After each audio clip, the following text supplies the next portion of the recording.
అందరికీ నమస్కారం. ఈరోజు మనం ఒక చాలా ప్రత్యేకమైన ప్రదేశం గురించి మాట్లాడుకుందాం.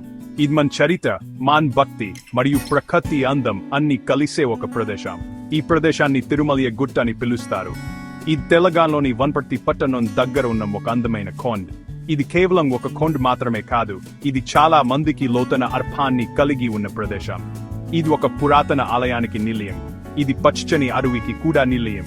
ఇక్కడ గాలి స్వచ్ఛంగా మరియు ప్రశాంతంగా అనిపిస్తుంది.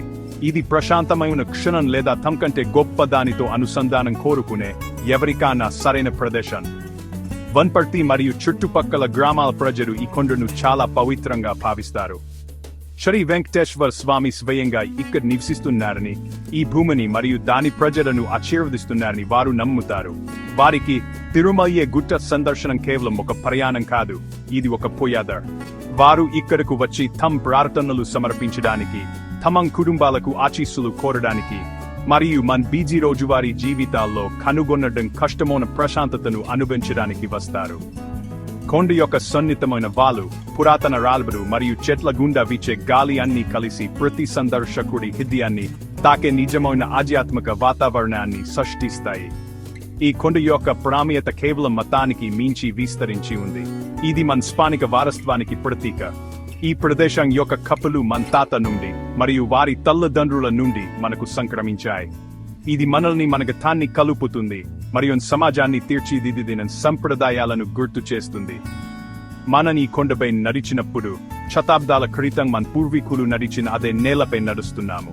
గతంతో ఈ అనుసంధానం ఈ ప్రదేశానికి ఒక శాశ్వతమైన నాణ్యతను ఇస్తుంది. ఇది భవిష్యత్ తరాలందరికీ మనం సంరక్షించాల్సిన ఒక నీతిగా చేస్తుంది. వారు కూడా అదే ప్రశాంతత మరియు ప్రేరణను కోరుకుంటారు. కాబట్టి తిరుమలయ గుట్ట వివిధ ముఖ్యమైన విషయాలు ఒకే చోట్ ఎలా ఉండగలవు అనేదానికి ఒక అద్భుతమైన ఉదాహరణగా నిలుస్తుంది. ఈ మన హృదయాన్ని భక్తితో నింపే ఒక ఆధ్యాత్మిక కేంద్రం. ఇది రాజులు మరియు రాజ్యాల కథలను చెప్పే ఒక చారిత్రక ప్రదేశం. ఇది ఒక పర్యావరణ స్వర్గం కూడా మన పర్యావరణాన్ని రక్షించుకోవాల్సిన ప్రాముఖ్యతను గుర్తు చేస్తుంది. ఈ ప్రత్యేకమైన సమ్మేళనం ఈ కొండను ఒక ముఖ్యమైన మల్లురాయిగా చేస్తుంది. వనపర్తి ప్రజలకు మాత్రమే కాదు, విశ్వాసం, చరిత్ర మరియు సహజ ప్రపంచం మధ్య అందమైన సామరస్యాన్ని అభినందించే ఎవరికైనా ఇది నిజంగా ప్రతి ఒక్కరికి ఏదో ఒకదాన్ని కలిగి ఉన్న ప్రదేశం. ఇప్పుడు ఈ పవిత్ర స్థలం యొక్క చరిత్రను అర్థం చేసుకోవడానికి మనం కాలంలో వెనక్కి వెళ్దాం. తిరుమలయ గుట్ట వనపర్తి సంస్థానంతో లోతుగా ముడిపడి ఉంది. ఒకప్పుడు ఈ ప్రాంతాన్ని పాలించిన రాజ్యం. వనపర్తి పాలకులు సంస్కృతి మరియు మతానికి గొప్ప పోషకులు. కొన్ని శతాబ్దాల క్రితం ఈ కొండపైన ఆలయాన్ని మొదట స్థాపించింది వారే అని నమ్ముతారు. ప్రజలు వచ్చి శ్రీ వెంకటేశ్వర స్వామిని పూజించే ప్రదేశాన్ని సృష్టించాలని వారు కోరుకున్నారు.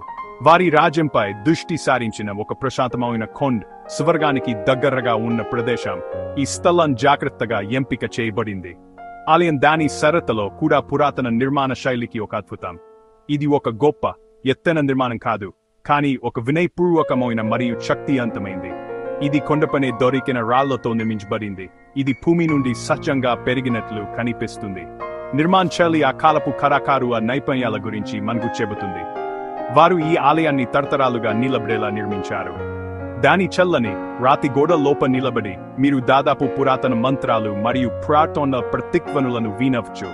వందల సంవత్సరాలుగా లెక్కలేనన్ని ప్రజల భక్తి ఆలయం యొక్క రాళ్లలోకి ఇంకిపోయిండు అనిపిస్తుంది. వనపర్తి రాజులు ఆలయాన్ని నిర్మించడమే కాదు, దాని నిర్వహణను కూడా నిర్ధారించారు.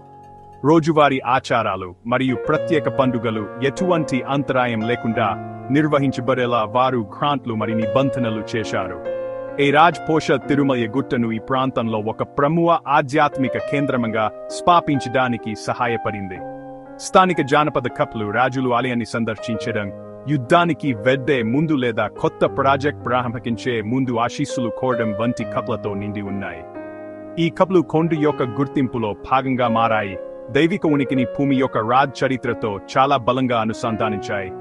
సంవత్సరాలు గడిచే కొద్దీ రాజ్యం చరిత్రలో భాగంగా మారపట్టికి ఆలయం అలాగే ఉంది. ఇది కాలం గడిచిపోవడానికి, మారుతున్న ఋతువులకు మరియు ప్రజల చంచలమైన విశ్వాసానికి నిశ్శబ్ద సాక్షిగా నిలుస్తుంది. ఇది మన చరిత్రలో ఒక సజీవ భాగం, వన్పర్తి పాలకుల వారసత్వానికి ప్రత్యక్ష అనుసంధానం. ఆలయాన్ని సందర్శించడం ఒక చరిత్ర పుస్తకాన్ని తెరవడం వంటిది. పదాలతో కూడినది కాదు, కానీ రాయి, విశ్వాసం మరియు జ్ఞాపశక్తితో తయారు చేయబడినది. సామ్రాజ్యాలు ఉద్భవించి పడిపోయినప్పటికీ విశ్వాసం మరియు వారసత్వం ఎప్పటికీ నిలిచి ఉంటాయని, కొండవలె బలంగా నిలబెడతాయని ఇది మనకు గుర్తు చేస్తుంది. తిరుమల గుట్ట దాని ఆలయానికి మాత్రమే కాదు, దాని చుట్టూ ఉన్న అద్భుతమైన అడవికి కూడా ప్రత్యేకమైంది. ఈ కొండ చెట్లు, మొక్కలు మరియు పొదల పచ్చని దుప్పటితో కప్పబడి ఉంది. ఈ అడవి జీవవిత్యానికి ఒక నిధి. ఇది అనేక రకాల మొక్కలకు నిలయం, వాటిలో కొన్ని చాలా అరుదైనవి. మీరు మార్గాల్ గుండా నడిచినప్పుడు మీరు అనేక రకాల వృక్షజాలాన్ని చూస్తారు. చాలా సంవత్సరాలుగా నిలబడి ఉన్న పెద్ద నీడగల చెట్లు, చిన్న పొదలు మరియు పూల మొక్కలు ఉన్నాయి.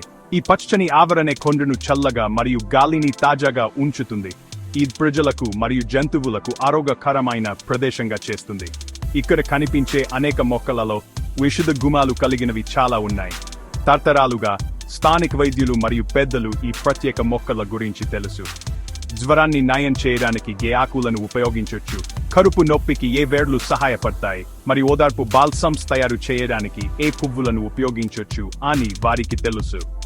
ఈ సాంప్రదాయ జపానన్ మన సంస్కృతిలో చాలా ముఖ్యమైన భాగం. తిరుమల గుట్టపై ఉన్న అడవి ఒక నిషిద్ధశాల వంటిది. శతాబ్దాలుగా విశ్వసించబడిన నివారణలను అందిస్తుంది.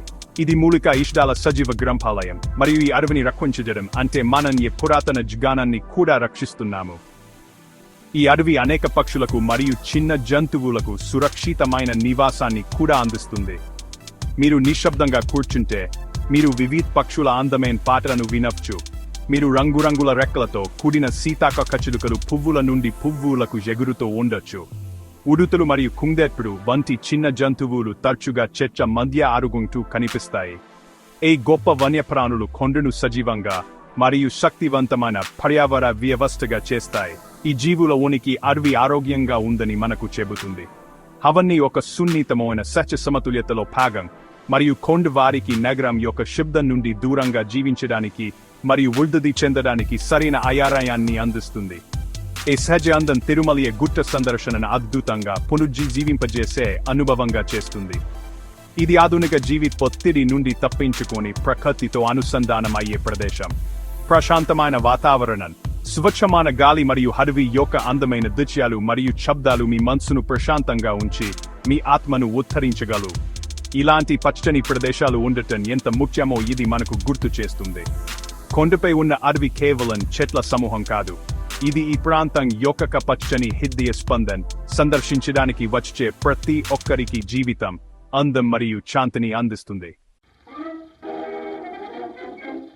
ఈరోజు తిరుమల గుట్ట యొక్క అందమైన పరిస్థితి యాదృచ్ఛికం కాదు. ఇది చాలా మంది ప్రజల కృషి మరియు అంకిత భావం యొక్క ఫలితం. స్థానిక సమాజం, కొండ చుట్టూ ఉన్న గ్రామాలలో నివసించే ప్రజలు ఎల్లప్పుడూ దాని పట్ల లోతైన బాధ్యతను అనుభవిస్తారు. వారు కొండను కేవలం పూజ్కలంగా మాత్రమే కాదు, దానిని రక్షించడం తమ పవిత్ర కర్తవ్యంగా చూస్తారు. వారు తరతరాలుగా దాని సంరక్షకులుగా ఉన్నారు. ఆలయం యొక్క పవిత్రత మరియు అడవి యొక్క స్వచ్ఛతను నిర్వహించబడుతుందని నిర్ధారిస్తున్నారు. ప్రజలకు మరియు ప్రదేశానికి మధ్య ఉన్న ఈ బలమైన బంధం కొండకు మొదటి రక్షణ రేయ. ఇటీవలి సంవత్సరాలలో ఈ ప్రయత్నం మరింత వ్యవస్థీకృతమైంది. గ్రీన్ టీమ్ వంటి సమూహాలను ఏర్పాటు చేయడానికి చాలా మంది ఉత్సాహవంతుల యువకులతో సహా అద్భుతమైన స్వచ్ఛంద సేవకుల బృందం ముందుకు వచ్చింది. వారి లక్ష్యం చాలా సులభం: తిరుమల గుట్టను శుభ్రంగా మరియు పచ్చగా ఉంచడం. వారు క్రమం తప్పకుండా శుభ్రపరిచే డ్రైల్ను నిర్వహిస్తారు. ముఖ్యంగా అనేక మంది భక్తులు సందర్శించే పండుగల తర్వాత వారు కొండ చుట్టూ నడుస్తూ వదిలివేయబడిన ప్లాస్టిక్ బాటిళ్లు, ప్యాకెట్లు లేదా ఇతర చెత్తను సేకరిస్తారు. వారి పని మన పర్యావరణాన్ని మరియు మన వారసత్వాన్ని ఎలా చూసుకోవాలో ఒక అందమైన ఉదాహరణ. వారు నిజంగా మనందరికీ ఒక ప్రేరణ. వారి పని కేవలం శుభ్రపరచడం మించి ఉంటుంది. ఈ అంకితభావంతో కూడిన స్వచ్ఛంద సేవకులు అవగాహన పెంచడంపై కూడా దృష్టి పెడతారు. వారు సందర్శకులతో మరియు భక్తులతో మాట్లాడతారు, చెత్త వేయకుండా ఉండటం యొక్క ప్రాముఖ్యతను సున్నితంగా గుర్తు చేస్తారు. వారు చెత్తను ఉపయోగించమని మరియు స్వచ్ఛ పరిసరాలను గౌరవించమని ప్రజలను కోరుతూ బోర్డులను ఏర్పాటు చేస్తారు.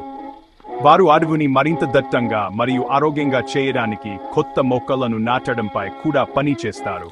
వారి నిరంతర ప్రయత్నాల ద్వారా వారు పర్యావరణ స్పృహ యొక్క సంస్కృతిని నిర్మిస్తున్నారు. మన పవిత్ర స్థలాలను శుభ్రంగా ఉంచడం కూడా ఆరాధనలో ఒక రూపం మరియు దేవునికి మరియు ప్రకృతికి సేవ అని వారు అందరికీ బోధిస్తున్నారు. స్థానిక ప్రజలు మరియు అంకితభావంతో కూడిన స్వచ్ఛంద సమూహాల సంయుక్త ప్రయత్నం సమాజచర్య యొక్క శక్తిని మనకు చూపుతుంది. ప్రజలు ఒక మంచి కారణం కోసం కలిసి వచ్చినప్పుడు వారు అద్భుతమైన పనులు చేయగలరని ఇది రుజువు చేస్తుంది. తిరుమలయ్య గుట్ట సంరక్షణ ఒక ప్రకాశవంతమైన విజయగా లోతైన విశ్వాసం ఆధునిక పర్యావరణ అవగాహనతో కలిసినప్పుడు ఏమి జరుగుతుందో దీనికి నిదర్శనం. కొండ ఒక స్వచ్ఛమైన అరణ్యంగా మిగిలిపోయింది. ఎందుకంటే దానిని ప్రేమించే ప్రజలు దానిని రక్షించడానికి ప్రతిజ్ఞ చేశారు. దాని ఆధ్యాత్మిక మరియు సహజ అందం రాబోయే అనేక తరాలచే ఆనందించబడుతుందని నిర్ధారిస్తున్నారు.